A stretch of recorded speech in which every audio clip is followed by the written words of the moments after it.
Hello friends, मैं अनिल कुमार अपने YouTube channel Anil study centre पर आपका स्वागत करता हूं। देखिए, आज हम लेकर आए हैं ज्ञान बिंदु का बुक का प्रैक्टिस सेट और ये प्रैक्टिस सेट नंबर होगा मेरा 2। देखिए, ये जो होगा आपका परीक्षा हुआ था मेंस का पेपर 64 पोस्ट के लिए एक्साइज दरोगा में, उसको हम आपको बताएंगे आज। ठीक है, तो देखिए आज के जो मेरा क्वेश्चन है 51 से लेकर है आपका 100 तक। इसके पहले वाला वीडियो में हम 1 से लेकर 50 तक का अपलोड कर दिए हैं वीडियो, आप जाकर वीडियो को देख सकते हैं। आज हम आपको बताएंगे 51 से लेकर 100 तक। फिर से बता देते हैं कि ये आपका बिहार दरोगा प्रैक्टिस सेट नंबर 2 है और ये ज्ञान बिंदु का क्वेश्चन बुक का है। ठीक है, तो चलिए आपको हम वीडियो स्टार्ट करते हैं और क्वेश्चन देखते हैं। ठीक है, देखिए वीडियो स्टार्ट करने से पहले आप एक रिक्वेस्ट है कि आप वीडियो को थोड़ा लाइक शेयर कीजिएगा और चैनल को सब्सक्राइब जरूर कीजिएगा। ठीक है, चलिए आपको दिखाते हैं हम आपका 51 नंबर यानी कि आज का जो पहला मेरा सवाल है वो क्या है। देखिए, कृत्रिम पारिस्थितिक तंत्र का उदाहरण है। अब देखिए, कृत्रिम पारिस्थितिक तंत्र का उदाहरण क्या है, इसमें दिया आपका तालाब, खेत, जंगल, घास का मैदान, तो आपका आंसर हो जाएगा बी नंबर यानी कि खेत हो जाएगा। अब देखिए, खेत कृत्रिम पारिस्थितिक तंत्र का उदाहरण है। वर्ष 1935 में ब्रिटिश पारिस्थितिकीविद अर्थात टेंसले ने पारिस्थितिक तंत्र पर शब्द गढ़ा था। समुदायों के जीवन की रचना कार्य एवं उसके वातावरण के पारंपरिक संबंध को पारिस्थितिक तंत्र या पारितंत्र कहते हैं। बता दें कि देखिए आपको पूरा डिस्कशन के साथ पॉइंट वाइज पॉइंट हम आपको दिखाएंगे सब कुछ। आप वीडियो को देखते रहिए और लाइक कीजिएगा, शेयर कीजिएगा और चैनल को सब्सक्राइब कर दीजिएगा। समुदाय के जीवन की रचना कार्य एवं के वातावरण के पारंपरिक संबंध को पारिस्थितिक तंत्र या पारितंत्र कहते हैं। पारिस्थितिक तंत्र एक जटिल आत्मनिर्भर प्राकृतिक तंत्र होता है जिसमें सजीव एवं निर्जीव संघटक अंतर्निहित होते हैं। इसमें सजीवों एवं निर्जीवों के बीच अंतर संबंध बनाए रखने के लिए जाने वाली सभी क्रियाएं अंतर्निहित होती हैं। पारिस्थितिक तंत्र एक खुला तंत्र होता है क्योंकि इसमें नियंत्रण ऊर्जा तथा पदार्थों का संचय तथा बहिर्गमन होता रहता है। प्राकृतिक पारिस्थितिक तंत्र, देखिए प्राकृतिक पारिस्थितिक तंत्र में जैविक तथा अजैविक घटक के बीच अंतः क्रिया होती है। यह प्राकृतिक में स्वाभाविक रूप से घटित होती है और इसके कामकाज के लिए किसी मानवीय गतिविधि की आवश्यकता नहीं होती है। कृत्रिम पारिस्थितिक तंत्र यह जैविक और अजैविक घटकों वाला एक मानव निर्मित पारिस्थितिक तंत्र है। इसमें प्रौद्योगिकी भी शामिल होता है।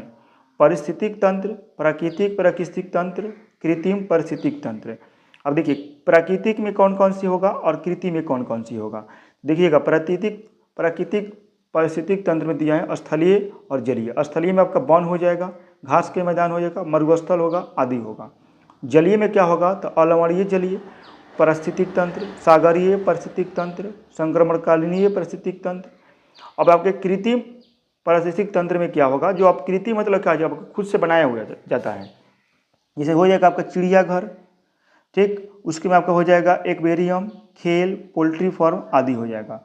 अब देखिएगा, इसमें आपको दिया है कि तालाब, झील आ जाएगा, अलवणीय में नदी आ जाएगा, सागरीय में क्या हो जाएगा महासागर आ जाएगा, संक्रमणकालीन में क्या हो जाएगा एस्चुअरी आ जाएगा, लेगून आ जाएगा। ये सब के सब आपका क्या है तो एक प्राकृतिक है और ये कृत्रिम है। ठीक है, अब आगे चलते हैं, सवाल आपका दिखाते हैं कि तूतीकोरिन बंदरगाह किस राज्य में स्थित है। अब देखिएगा, तूतीकोरिन आपका हो जाएगा तमिलनाडु में।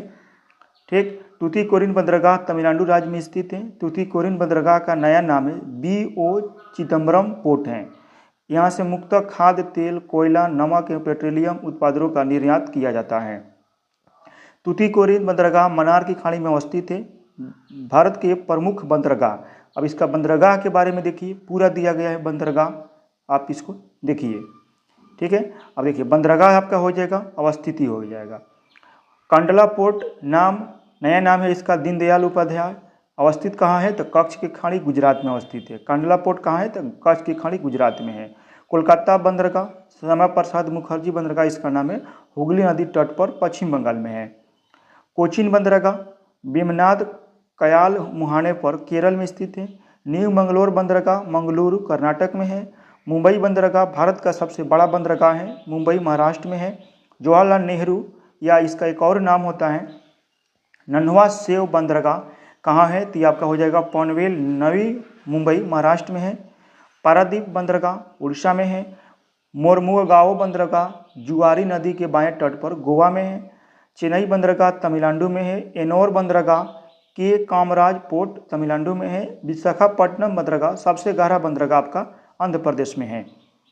ठीक है, अगला सवाल देखिए हमको दिखाते हैं हम, फॉरवर्ड ब्लॉक की स्थापना किसने किया था। ये आपको बता दें कि इसका हो जाएगा आपका सुभाष चंद्र बोस आंसर, यानी कि 1 नंबर हो जाएगा। ऑल इंडिया फॉरवर्ड ब्लॉक की स्थापना 3 मई 1939 के सुभाष चंद्र बोस के द्वारा किया गया है। आगे कहना है कि फॉरवर्ड ब्लॉक का अखिल भारतीय सम्मेलन 1940 में नागपुर में आयोजित किया गया था।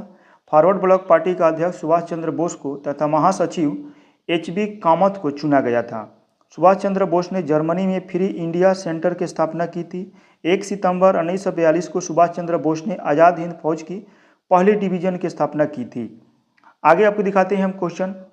ठीक है, कह रहे हैं कि 21 अक्टूबर 1943 को सुभाष चंद्र बोस ने सिंगापुर में स्वतंत्र भारत की अस्थायी सरकार की स्थापना की थी।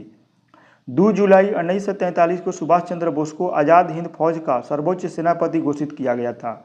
अगला सवाल है मेरा कि उत्प्रेरक का कार्य क्या है। देखिए, अभिक्रिया के दर को बढ़ा देता है, अभिक्रिया के दर को घटा देता है। तो इसका आंसर होगा आपका एक ही नंबर हो जाएगा, सॉरी इसका आंसर डी होगा। ए और बी दोनों होगा, अभिक्रिया की दर को घटा भी देता है और अभिक्रिया की दर को बढ़ा देता है, दोनों आंसर होगा, यानी कि ए और बी, यानी कि आंसर क्या हो जाएगा आपका डी नंबर आंसर हो जाएगा। देखिए, उत्प्रेरक काम ही होता है किसी भी अभिक्रिया में भाग लेने वाले अभिकारक तथा प्राप्त होने वाले उत्पादों की सांद्रता में समय के साथ होने वाले परिवर्तन को अभिक्रिया की दर कहते हैं। अभिक्रिया की दर को प्रभावित करने वाले कारक उत्प्रेरक वह पदार्थ जो स्वयं तो अभिक्रिया में भाग नहीं लेता है परंतु अभिक्रिया की दर को प्रभावित करता है, इसको घटा भी सकता है, इसको बढ़ा सकता है, लेकिन वो खुद अभिक्रिया में भाग नहीं लेता है। ऐसे उत्प्रेरक जो रासायनिक अभिक्रिया की गति को बढ़ाता है धनात्मक उत्प्रेरक कहलाता है। आगे हो जाएगा कि वो उत्प्रेरक जो अभिक्रिया की दर को घटाता है वो क्या हो जाएगा ऋणात्मक उत्प्रेरक हो जाएगा। अभिकारक की सांद्रता, अभिकारक की दर अभिकारकों की सांद्रता के समानुपाती होता है। ताप बढ़ाने पर अभिक्रिया की दर बढ़ती है।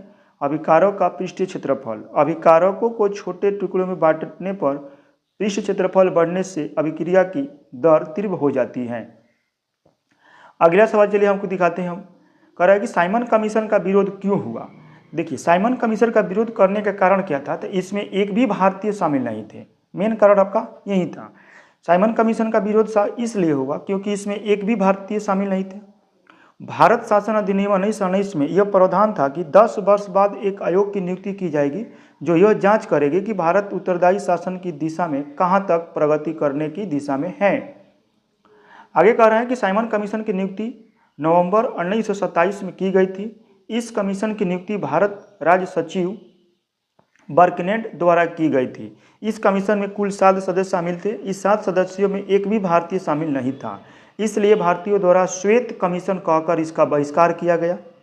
यह कमीशन 3 फरवरी 1928 को भारत आया था। देखिए, बना था कब, नवंबर 1927 में, और आया था कब, तो 3 फरवरी 1928 को भारत आया था।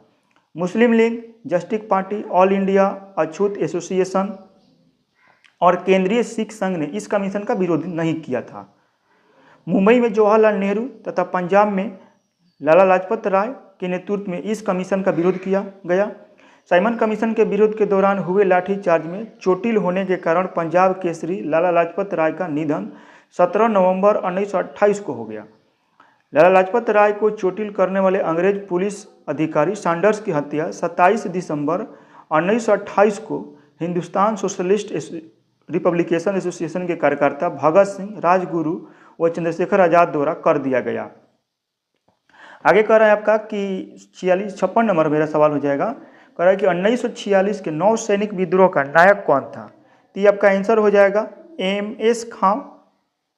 1946 के नौ सैनिक विद्रोह का नायक MS खां था। रॉयल इंडियन नेवी के विद्रोह की शुरुआत 18 फरवरी 1946 को हुई जब मुंबई में नौसैनिक जहाज HMIS तलवार के नाविकों ने नक्सलवादी भेदभाव और खराब भोजन के खिलाफ हड़ताल किया था। विद्रोहियों ने एक नौसेना केंद्रीय हड़ताल समिति का गठन MS खां के नेतृत्व में किया था। आगे कह रहा है कि इस सैनिकों के BC दत्त की रिहाई की गई मांग की गई जिन्हें जहाज की दीवारों पर भारत छोड़ो लिखने के आरोप में गिरफ्तार किया गया था। सरदार पटेल एवं मोहम्मद अली जिन्ना के सलाह पर नौसैनिकों ने आत्मसमर्पण कर दिया। विद्रोहियों ने आत्मसमर्पण करते हुए कहा कि हम भारत के सामने आत्मसमर्पण कर रहे हैं, ब्रिटेन के सामने नहीं।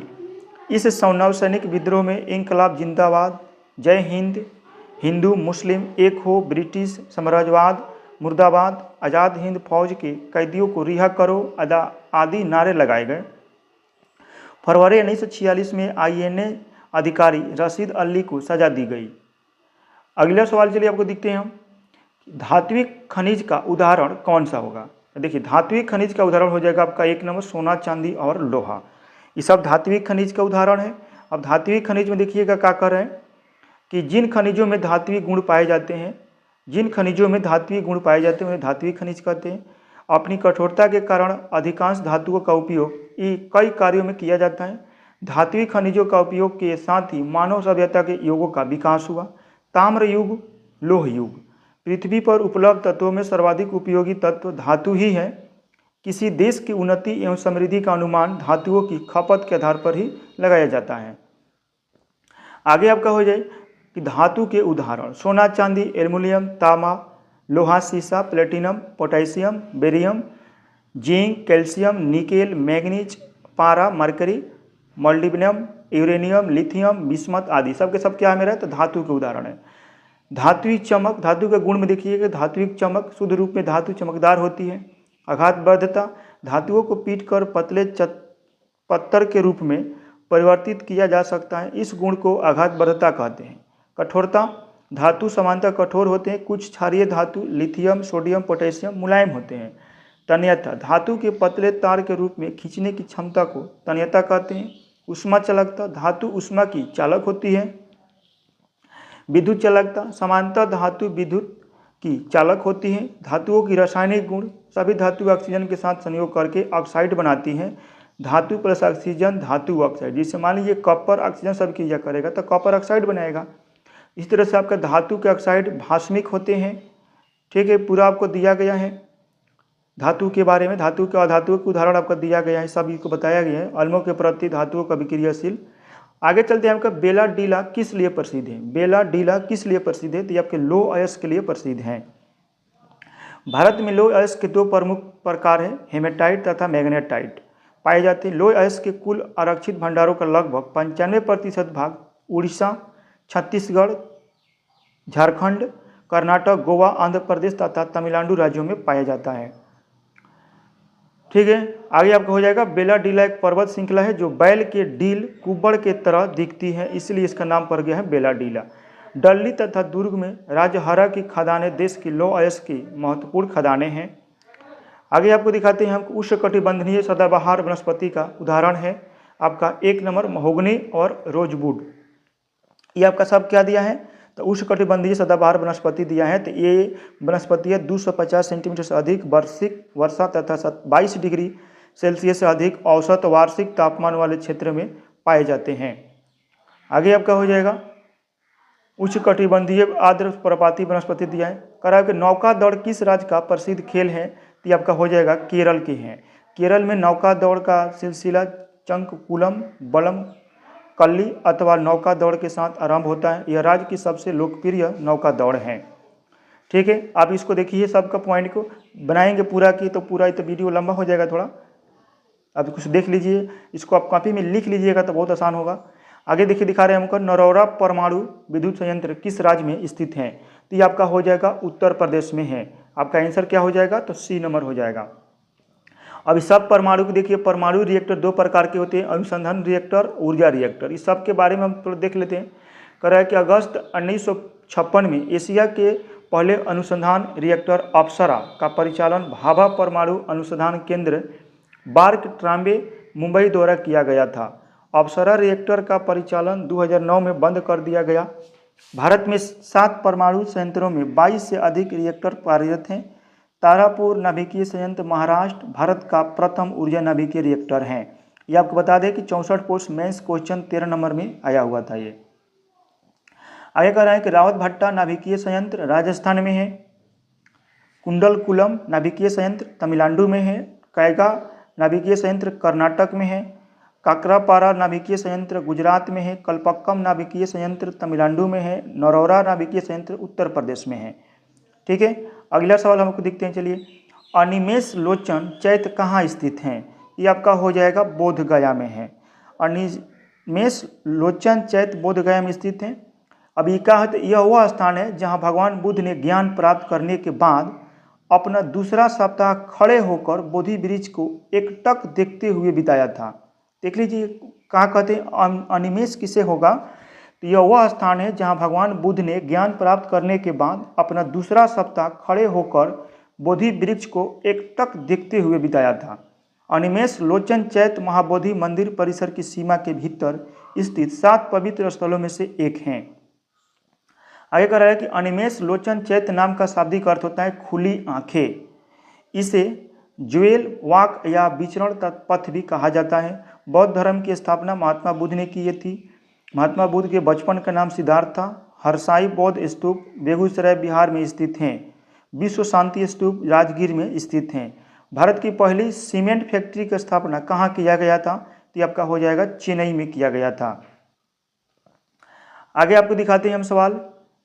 इस सब आपको दिया है कि गारो खासी एवं जयंतिया एक भाग है किसका, तो आपका हो जाएगा पारदीपीय पठार का। पारदीपीय पठार का गारो खासी एवं जयंतिया पारदीपीय पठार का एक भाग है।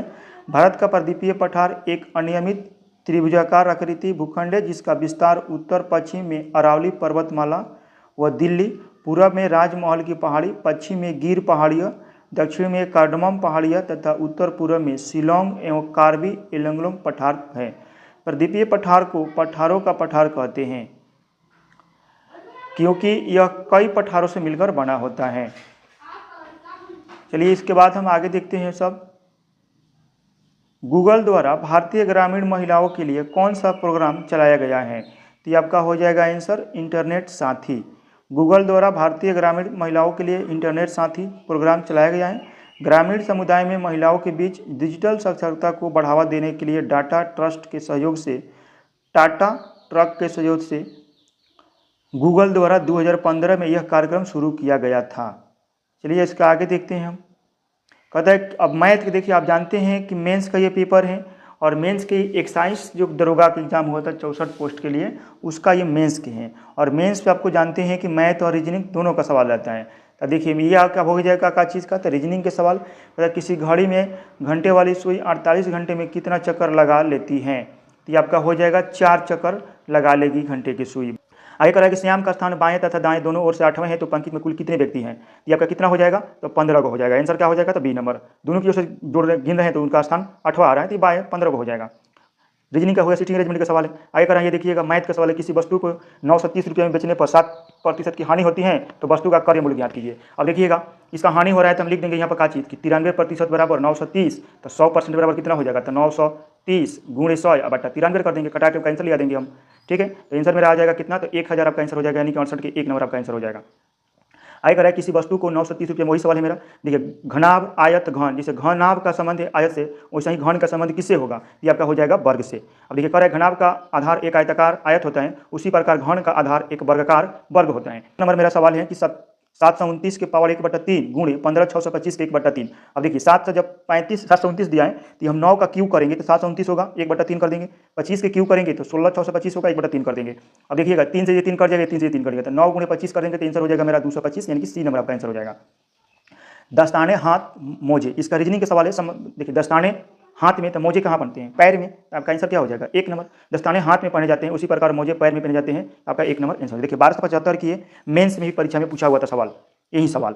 ठीक है, और 64 की पोस्ट हुआ था उसमें भी सवाल आया हुआ है। कह रहा है कि एक बुढ़ा व्यक्ति की ओर इशारा करते हुए राम ने कहा कि उसका पुत्र मेरे पुत्र का चाचा है, तो उस बुढ़े व्यक्ति का राम से क्या संबंध होगा, तो आपका आंसर हो जाएगा 1 नंबर पिता होगा। बना के आप देखिएगा, कोशिश कीजिए बनाने के लिए, रीजनिंग कोई हार्ड नहीं होता है, बनाइएगा तो बन जाएगा। आगे कह रहा है कि निम्नलिखित विद्रोह को क्रम में सजाइए। तो देखिए इसका आंसर क्या हो जाएगा, पहले बोल रहा है कि अहमदाबाद आंदोलन कब हुआ था, चंपारण आंदोलन, खेड़ा आंदोलन, तो इसका आंसर हो जाएगा आपका सी नंबर, यानी कि 2 पहले होगा चंपारण सत्याग्रह, फिर आपका 1 होगा अहमदाबाद सत्याग्रह, फिर होगा खेड़ा सत्याग्रह। इसको देख लेते हैं डिस्कशन में सब कुछ। ठीक है, देखिए चंपारण जो सत्याग्रह मेरा हुआ था 1917 में हुआ था। अहमदाबाद मिल मजदूर आंदोलन हुआ था आपका 1918 फरवरी मार्च में, और खेड़ा विद्रोह भी हुआ था 1918 में मार्च जून में हुआ था। चंपारण सत्याग्रह का नेतृत्व महात्मा गांधी ने किया था। चंपारण सत्याग्रह 3 कट्ठिया प्रणाली 3/20 के विरुद्ध किया गया था। इस प्रणाली के तहत अंग्रेजों द्वारा किसानों से प्रत्येक 20 कट्ठा भूमि में से 3 कट्ठा भूमि पर जमरन नील की खेती कराई जाती थी। ठीक है, आगे कह रहा है कि प्लेग बोनस के लिए अहमदाबाद के मिल मजदूरों ने आंदोलन किया था। इसे समर्थन देने हेतु गांधी जी ने पहली बार भारत में भूख हड़ताल का प्रयोग किया था। खेड़ा सत्याग्रह गांधी जी द्वारा गुजरात के किसानों की समस्याओं को लेकर किया गया था। ये भी मैथ का आपका सवाल है, कितने मूलधन का 6% वार्षिक दर से 10% साधारण ब्याज 120 रुपया हो जाएगा। इसका क्या निकालना है हमको, तो कितने मूलधन आपका निकाला था, जानते हैं कि मूलधन होता है कि एस आई यानी कि ब्याज गुणे 100 बटा समय गुणे दर, इसको हम कटा के लिख देते तो 200 रुपया मेरा हो जाएगा आंसर। इसका हमको जोड़ना है 5/11 को, 11/5 का योग करेंगे तो आपको जोड़ बटा जोड़ बना लेना है इसको, तो इसका आंसर क्या हो जाएगा 146/55 यानी कि 1 नंबर आपका आंसर हो जाएगा। इसका आंसर हो जाएगा आपका 1 नंबर। आगे कर मैथ देखिए कितना भारी भारी है, कर रहा है किसी संख्या का 63% 315 है तो वह संख्या क्या है। तो मान लीजिए कोई संख्या x है, x का 63% 315 और 315 गुणे 100 बटा 63 कर देंगे 500 हो जाएगा, यानी कि 1 नंबर आंसर हो जाएगा। मैथ इसका बहुत ईजी आता है। जो भी दिक्कत है हम लोग का पीटी निकालने में दिक्कत होता है, पीटी में लड़का भी ज़्यादा रहता है और क्वेश्चन उसमें जी के जी से आता है, और मैथ का सबका जिसका मैथ बढ़िया होगा उसका मेंस आसान हो जाता है। साबिर ने इतना रुपये में खिलौना खरीद कर इसे 15% लाभ पर बेच दिया था, खिलौने का बिक्री मूल्य बताइए। अब देखिए इतना में खरीद कर 15% लाभ पर बेच दिया, इसका हम क्रय मूल्य ज्ञात कर देना है, तो आप इसको बिक्री मूल्य के फॉर्मूला से आपको क्रय मूल्य निकाल सकते हैं। ठीक है, आगे देखिए एक जीप इतना किलोमीटर गति 60 घंटे में अपनी यात्रा पूरी कर सकती है। यदि समान दूरी 5 घंटे में तय की जाती है तो जीप की गति क्या होगी, तो आप गति से निकाल सकते हैं। आपका आंसर क्या हो जाएगा, तो 96 किलोमीटर हो जाएगा। आप देख लीजिए सवाल को। ठीक है, आगे देखिए दो संख्याओं का योग 9/10 है, यदि उनमें से एक भिन्न 8/9 है तो दूसरी भिन्न क्या होगी। ये आपका आंसर देखिए, देख लीजिए इसका क्या होगा, तो 1/90 यानी कि आपका आंसर हो जाएगा इसमें से 1 नंबर 1/90 हो जाएगा। बना के देखिएगा, कोशिश कीजिएगा, इसका आंसर आ जाएगा 1/90। आगे कह रहे हैं कि 42 वृक्षों वाले बगीचे में 3/7 पेड़ नीम के और शेष आम के हैं, तो आम के पेड़ों की संख्या कितनी होगी। और मान के चलिए कि 42 को पेड़ है टोटल, नीम के पेड़ है इसका 3/7, तो 7 से कटा लेंगे, 7 6 42 छतरी 18 को पेड़ है नीम के, तो 42 में से 18 घटा देंगे कितना आएगा, 24 को आ जाएगा शेष पेड़। एक आदमी की एक दीवार को 10 दिन में पेंट कर सकता है, यदि पेंटिंग के काम को 4 दिन में समाप्त करना हो तो कितने आदमी और लगाने पड़ेंगे। तो ये देखिए M1 D1 बराबर M2 D2 से बना लेंगे, आपका आंसर आ जाएगा सवाल में 10 आदमी हमको लगाना होगा। ठीक है, पिता और पुत्र की उम्र का अनुपात इतना है और उनकी उम्र का गुणनफल 196 है, तो 5 साल बाद उनकी उम्र का अनुपात क्या होगा। अब आपको इसको मान के बना सकते हैं, कोशिश कीजिएगा अपने से बनाने के लिए। इसका आंसर हो जाएगा 1 नंबर 11/4 हो जाएगा। फिर आपको कह रहे हैं कि निम्नलिखित में से कौन सी भिन्न सबसे बड़ी है। अब देखिए सबसे बड़ी है तो आप इसको भागा करके बना सकते हैं, ना तो एलसीएम निकाल के बना सकते हैं। सबसे आसान तरीका होता है ये भागा करके देख लीजिए कौन बड़ा आ रहा है, डी नंबर आपका आ जाएगा बड़ा सबसे, यही हमारा आंसर हो जाएगा। ये सीटिंग अरेंजमेंट में है आपका कोडिंग डिकोडिंग का रीजनिंग का। यदि स्टेटमेंट लाइन के दूसरे 5वें 6ठे और 10वें अक्षरों को मिलाकर कोई सार्थक अंग्रेजी शब्द बनाना संभव है तो उस शब्द का तीसरा शब्द क्या होगा। आपको इसको बना सकते हैं मिलाकर, इसका आंसर हो जाएगा ए और टी। ठीक है, मेट मीट टीम, ये आपको बना सकते हैं इस तरह से। ठीक है, यदि किसी भी सांकेतिक भाषा में NOBLE को इतना लिखा जाता है तो उसी सांकेतिक भाषा में YLJK को कैसे लिखा जाएगा, तो ये आपका हो जाएगा 1 नंबर यानी कि राइट लिखा जाएगा। ये आपका कोडिंग डिकोडिंग का है। ठीक है, आयकर निम्नलिखित श्रृंखला में प्रश्न चिन्ह के स्थान पर क्या आएगा। अब इसमें देखिए आपका सीरीज के सवाल है, इसमें आपका क्या आ जाएगा, तो सी नंबर आपका आंसर हो जाएगा 160 आएगा। अब देखिए कैसे आएगा इसका देख लीजिए, कहेगा 5 10 20 40 80 160 यानी कि डबल हो रहा है, सब के सब क्या हो रहा है 2 से गुणा हो रहा है इसमें, तो 80 में गुणा कर देंगे 2 से 160 हो जाएगा। इसको क्या कर रहे हैं कि नीचे दिए गए शब्दों को अर्थपूर्ण क्रम में व्यवस्थित कीजिए। बुआई कटाई सिंचाई जुताई दियाई, सबसे पहले क्या होगा ये हमको बताना है। देखिए इसका आंसर हो रहा है बी यानी कि पहले 4 होगा, पहले हम जुताई करेंगे, फिर क्या करेंगे बुआई करेंगे, फिर इसको क्या करेंगे तो 3 सिंचाई करेंगे, फिर 5 में रिनाई करेंगे और फिर कटाई करेंगे लास्ट में। ये आपका सार्थक अंक बन जाएगा। एक से उत्तर की ओर मुंह करके खड़ा है, वह दक्षिणावर्त 205 डिग्री घूमता है, तो उसके बाद पुनः 160 डिग्री वामावर्त घूमता है, तब एक्स का मुख किस दिशा में होगा, तो ये आपका आंसर हो जाएगा उत्तर पूर्व में। आप इसको घुमा के देखिएगा आंसर आ जाएगा। ठीक है, उत्तर की ओर आपका हो जाएगा ये होगा। एक ए बेटी है एच की जिसकी पति है एक्स, एक्स की केवल एक ही संतान है, एम विवाहित है ए से, एम का ए से क्या संबंध है, ये आपका हो जाएगा उसका पति है यानी कि डी नंबर हो जाएगा। ठीक है, मान लीजिए कि अभय भास्कर से लंबा है, चंद्र अभय से लंबा है, ईश्वर चंद्र से लंबा है और धीरज सबसे लंबा है। यदि इन सबको उनकी लंबाई के अनुसार बैठाया जाता है तो मध्य स्थान पर कौन बैठेगा, ये आपका आंसर हो जाएगा सी। आप बैठा के देखिएगा आ जाएगा आंसर। देखिए रीजनिंग और मैथ बहुत इजी सवाल है इसका मेंस का, बस जो हमको दिक्कत है पीटी के लिए दिक्कत है। पीटी में अगर अच्छे से कर लीजिएगा तो मेंस सबके लिए आसान हो जाएगा। आप जानते हैं कि मेंस में ही मेरिट बनाया जाता है, मेंस के नंबर से पीटी से कोई मतलब नहीं रहता है।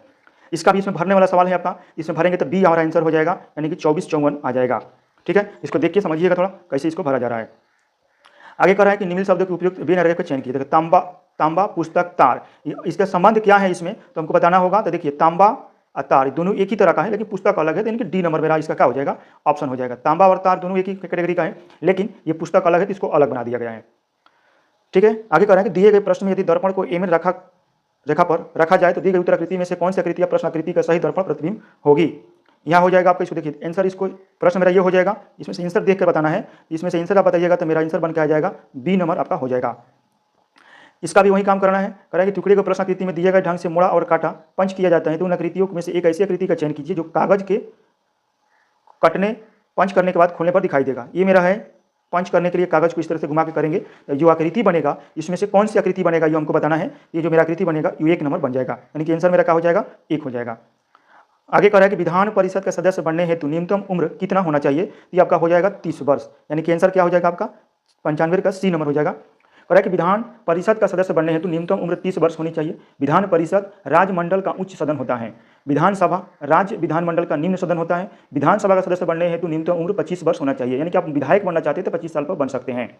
प्रमुख पदों हेतु न्यूनतम उम्र सीमा, पंचायत चुनाव लड़ने के लिए 21, देखिए ये आपका 64 पोस्ट मेंस में पूछा हुआ सवाल है।